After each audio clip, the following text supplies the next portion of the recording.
اعوذ باللہ من الشیطان الرجیم بسم اللہ الرحمن الرحیم اللہم فقہنا فی الدین۔ السلام علیکم ورحمۃ اللہ وبرکاتہ۔ آج ہم سیدہ اسماء بنت ابی بکر رضی اللہ عنہا کی سیرت کے بارے میں جانیں گے۔ سیدہ اسماء بنت ابی بکر رضی اللہ عنہا کی کنیت ام عبداللہ تھی اور یہ سیدہ عائشہ صدیقہ رضی اللہ عنہا سے تقریباً 10 سال بڑی تھیں۔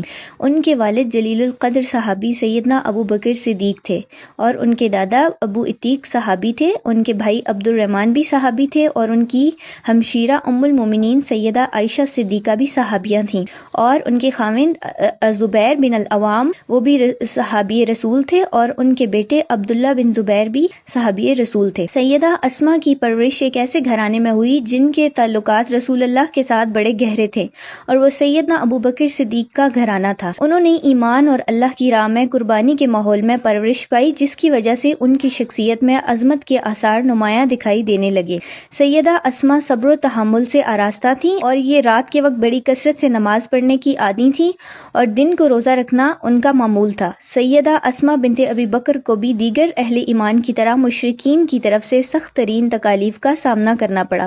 سیدہ اسماء نے مکہ معظمہ میں ابتدائی مرحلے میں ہی اسلام قبول کرنے کی سعادت حاصل کر لی۔ امام احمد بن حنبل رحمہ اللہ بیان کرتے ہیں کہ سیدہ اسماء بنت ابی بکر بیان فرماتی ہیں کہ جب رسول اللہ سفر ہجرت پر روانہ ہوئے تو آپ کے ساتھ سیدنا ابو بکر صدیق بھی روانہ ہوئے۔ سیدنا ابو بکر نے اپنا سارا مال 5000 یا 6000 درہم اپنے ساتھ لے لیے۔ فرماتی ہیں کہ ہمارے پاس میرے دادا جان ابو قحافہ آئے، وہ نابینا تھے، ہمیں کہنے لگے اللہ کی قسم میرے بیٹے نے تمہیں ذاتی اور مالی صدمہ پہنچایا۔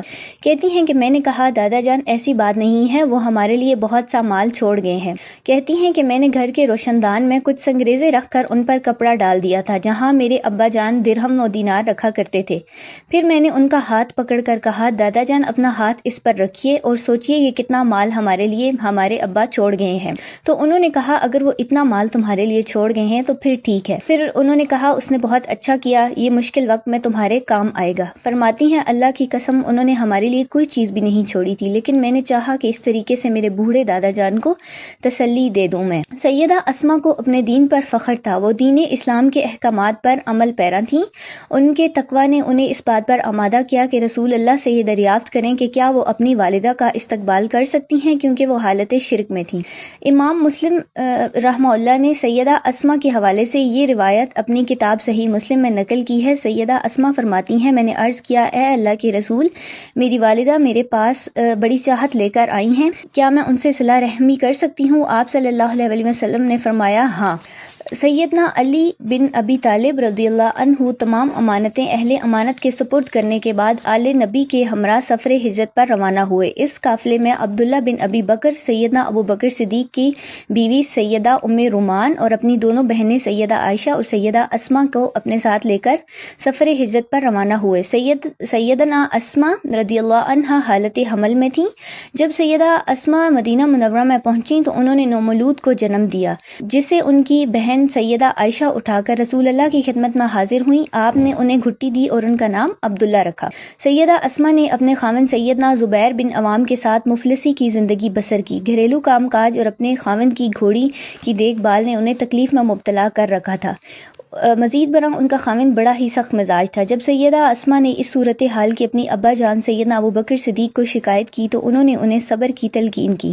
تھوڑے عرصے بعد سیدنا زبیر بن عوام کی مالی حالت بہتر ہو گئی، مال و دولت کی فراوانی ہو گئی، لیکن اس مالی فراوانی اور گھریلو خوشحالی نے سیدہ اسماء کی طرز معاشرت میں کوئی تبدیلی پیدا نہ کی۔ سیدہ اسماء دل کی بڑی غنی تھیں، دنیاوی چمک دمک ان کی طبیعت پر قطعاً اثر انداز نہیں ہوتی تھی۔ وہ شریف و طبع اور کثرت سے صدقہ اور خیرات کرنے والی تھیں۔ جب وہ بیماری میں مبتلا ہونے کے بعد شفایاب ہوئیں تو انہوں نے اللہ رب العزت کا شکر ادا کرتے ہوئے اور اس کے فضل و کرم کا اعتراف کرتے ہوئے اپنے غلام آزاد کیے اور اپنی اولاد کو سخاوت کرنے کی تلقین کرتے ہوئے فرمایا کرتی تھیں خرچ کرو، صدقہ کرو، خیرات کرو اور فراوانی کا انتظار نہ کرو۔ ایک دفعہ سیدہ اسماء کی گردن میں ورم پیدا ہو گیا۔ رسول اللہ نے سوجی ہوئی جگہ پر اپنا دست مبارک لگایا تو اللہ تعالیٰ نے شفا عطا کر دی۔ سیدہ اسماء کو سب سے بڑا صدمہ اس وقت پہنچا جب نبی کریم صلی اللہ علیہ وآلہ وسلم دنیا فانی سے اپنے رفیق اعلیٰ رب العالمین کی طرف کوچ کر گئے۔ وہ اس موقع پر بہت زیادہ غمزدہ ہوئیں کیونکہ آپ صلی اللہ علیہ وآلہ وسلم ان کے ساتھ انتہائی رحم دلی اور شفقت کے ساتھ پیش آیا کرتے تھے۔ رسول اللہ صلی اللہ علیہ وآلہ وسلم کے دنیا فانی سے کوچ کرنے سے سیدہ اسماء ایک مضبوط سہارے سے محروم ہو گئیں۔ پھر تھوڑی دیر بعد سیدہ اسماء کے والد گرامی سیدنا ابو بکر صدیق دنیا فانی سے کوچ کر گئے، جس سے یہ دونوں بڑے مضبوط سہاروں سے محروم ہو گئیں۔ سیدہ اسماء اپنے بیٹے عبداللہ کے ساتھ زندگی کے دن بسر کرنے لگیں۔ وہ ایک بہادر اور جوان مرد شخص تھے۔ انہوں نے اپنی والدہ کی نگرانی میں پرورش پائی اور سیدہ اسماء نے اپنے بیٹے کو شمائل محمدیہ سے آراستہ کیا۔ دن پہ در پہ گزرنے لگے۔ پیش قدمی کرنے والے شہ سوار عبداللہ بن زبیر بڑے محتاط اور دانشور بن گئے۔ شمشیر زنی کی مہارت حاصل ہو گئی انہیں۔ شامی لوگ عبداللہ بن زبیر کو آر دلانے کی غرض سے ذات النطاقین کا بیٹا کہہ کر پکارتے تھے۔ سیدہ اسماء نے اپنے بیٹے عبداللہ بن زبیر سے کہا، بیٹا تیرے مخالف تجھے ذات النطاقین کا بیٹا ہونے کا طعنہ دیتے ہیں، کیا تم جانتے ہو نطاقین کیا ہے؟ واقعہ دراصل یہ ہے کہ جب رسول اللہ اور میرے ابا جان ابو بکر صدیق ہجرت کے سفر پر روانہ ہونے لگے تو زیادہ سفر کے تھیلے کا منہ باندھنے کے لیے گھر میں کوئی رسی دستیاب نہ تھی، تو میں نے اپنے ازاربند کے دو حصے کیے، ایک کے ساتھ زیادہ سفر کے تھیلے کا منہ باندھا اور دوسرے سے پانی کے مشکیزے کا منہ باندھ دیا۔